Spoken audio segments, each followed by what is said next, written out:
Mummy $50 હોય તો દે ને. તાર $50 ને શું કરવા છે?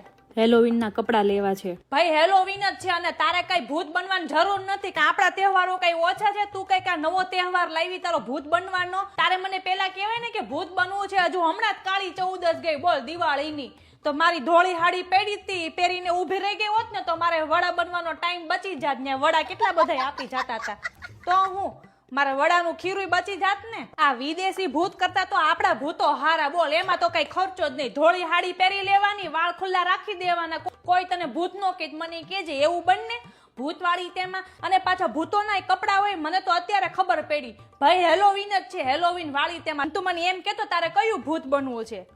લીલિત નામ તો એવું છે કે જ્યાં જેમ બેંક નો મેનેજર. આવા તો કઈ ભૂતોના નામ હોતા છે? આપણામાં તો કેવા કેવા હારા હારા નામ હોય છે બોલ. નામ સાંભળીને ડર લાગે. ડાકોલ, ચૂડેન, જીન એવા બધા નામ હોય તો એને કહેવાય ભૂત. આવા તો કઈ ભૂત હોતા છે? અને તારા વાળા બધા ભૂત છે ને મહેલોમાં જોવા મળે ને આપડા વાળા ભૂત છે ને બાવળિયા નીચે ઉભા હોય, પીપળાના પાન નીચે ઉભા હોય એને કહેવાય ભૂત.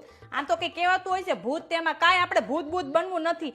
આ તારા પપ્પાને રોજ હું ડબલ રોલમાં જોઉં છું, એ કઈ ઓછું છે? હવારમાં બીજા કપડા પહેરે, સાંજે બીજા કપડા પહેરે અને કપડા તો એવા બદલે કે જ્યાં જેમ એનો પોતાનો ફેશન શો ચાલતો હોય. રોજ જે નત નવું ક્યાંથી તું આ બધું લઈ આવે છો? તું તાર પપ્પા મને લાગે છે બે જણા એક કામ કરો, એક ધંધો જ ખોલી નાખો.